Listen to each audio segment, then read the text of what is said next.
I enjoy when we have performers on. With us now is songwriter and performer Andy Dell. Hello, my friend. Hello, Donna. How are you? Good. So you created a CD back in 2013. Tell us about that process for you. Yep. First CD was called Different Point of View. It was the first CD that I came out with. And it was years of trying to put a lot of tracks together. I had written so many songs, and it became a point where you said, you've got to put this together into one album of art. And it took a long time to do it. I worked with a great engineer and studio in the city. It was an analog recording, so it was really raw and very, very interesting. And very symbolic to take all these songs, try and pick 9 or 10 tracks out of 100 songs that you've written to make one record. But it came out beautiful. We had a great time, put on a great release for it, and it's done pretty well. It's sold pretty good overseas, and I think it's over maybe 15 countries now. Get to hear that. Congratulations. Thank you. Your music, what would you categorize it as? Oh, boy. What style? Because it's kind of different. Yeah, everybody asks that question, and I have a tough time with categories on it. It's because I write in so many different ways, and everything has influenced me. So I think now I'm starting to call it adult contemporary blues. Adult contemporary blues. With jazz and soul, and I can add a bunch of things and rock onto and that, roll. and rock and roll and everything on there, yeah. Okay, so it's just an experience. I think what you're trying to do is you take the listener on a journey, if you will, of transformation. You write about, the things that you write about are really about almost like a spiritual or a natural type of journey. Yeah, writing is interesting on how it comes to you and why you write certain tunes. Some of them are written from yourself, your own experiences, but I'm also pretty perceptive, and I see things in other people. So you sometimes write from someone else's experience, and part of that is in you anyway. So it works both ways. Sometimes you're writing from your experience, and then you draw on others, and together you create this song. And after a while, it's a little bit of everybody's. What comes to you first, the lyrics or the boy. tune, or is it both? Well, sometimes if I wake up at 3:30 in the morning and it's all there, I call that, when people say the gift, that's the gift. It's given to you. Right. And my job is to be the gift wrapper. So I like that. I kind of take that and I've got to make it into something. It's my job then to finish that and say, oh my God, this came to me. It's beautiful. It's a great melody, good lyric. And you could just be driven by that. You start writing the lyrics like crazy. Other times, you have music that you've written and it sticks with you, it says something to you, but it's waiting for its character. And that character could come 5, 10, 15, 20 years later, and all of a sudden it ties in. These lyrics and that sound together work so good. You say, oh my gosh, that's what I've been waiting for. That's what the song's been waiting for. So, are you more comfortable actually strumming or using your vocal instrument? Like for you, what's your go-to? That's like saying, are you left-handed or right-handed? But I'm asking you personally. It's constantly evolving. Okay. Sometimes you're a better singer. It depends on the day. I think why that's evolving is there are different times where different things come to you. You feel more comfortable with one or the other, And you've been a session musician with some really big names. You've done a lot in your career. You want to highlight a couple of things personally that stuck out for you as like, wow, that was really cool that happened? Well, I think the people that I'm playing with now, I think it's really cool that that's happening. Okay. I love the people I'm playing with now.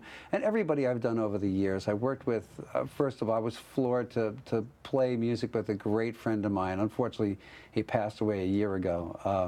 Gentleman T.J. Swan, or Joe Carter III. Incredibly talented guitar player, incredibly talented engineer, and to share the stage with him was really, really special. And a lot of folks now. So I play, with the current band. It's Andy Dell and the Courageous Cats is the current band, and they actually got that name not because of everybody that remembers the cartoon Courageous Cat, but because my first show at the Bolton Center in Bayshore was where the first release was. And I brought 9-piece band on stage. And we had maybe 2 rehearsals. That's really nervy to, get in front of, 300 people or so and bring, and rock it out. That. But everybody was so talented, I knew they can do what needed to be done. I was just amazed that a song I taught them 5 minutes before going on stage. but the drummer actually playing it on a Tupperware garbage pail in the back. And we went out and played it to a standing ovation. And, Congrats on that. And what is what's the clip that you brought us to take a look at?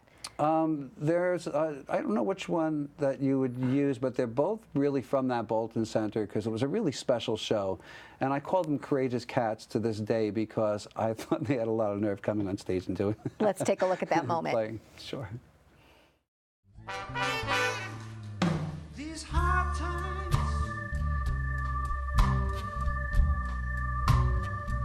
oh, we gotta push on through. I'm talking about these hard times. Another mountain here to move.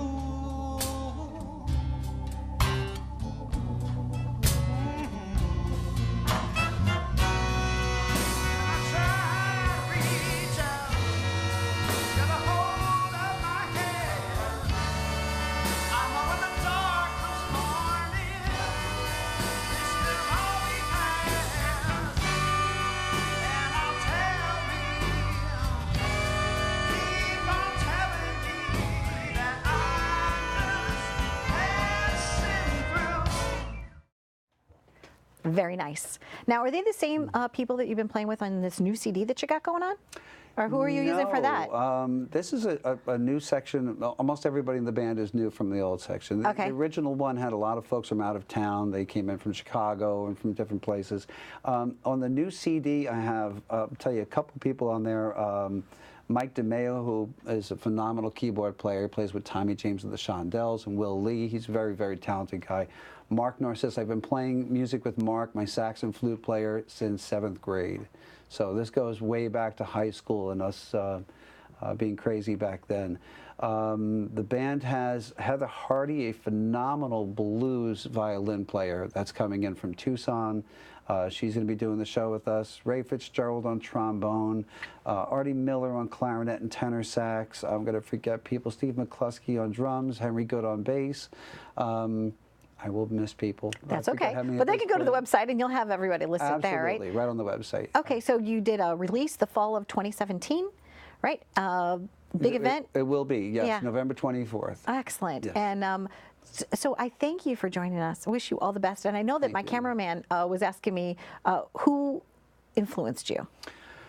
The only way to answer that question is I was influenced by every sound I've ever heard in my life. When I was a Really? child, my first influence was probably my aunt and my sisters. They danced me around to everything that they listened to. There you go. Everything from the 50s and the 60s, and my parents with their reel-to-reels going in the house all the time. So pretty much everything. My first favorite record was Ray Charles' record, 45, and I played that over and over and over, and I couldn't have been more than a year or two old, and I must have loved the blues back then. Love that story.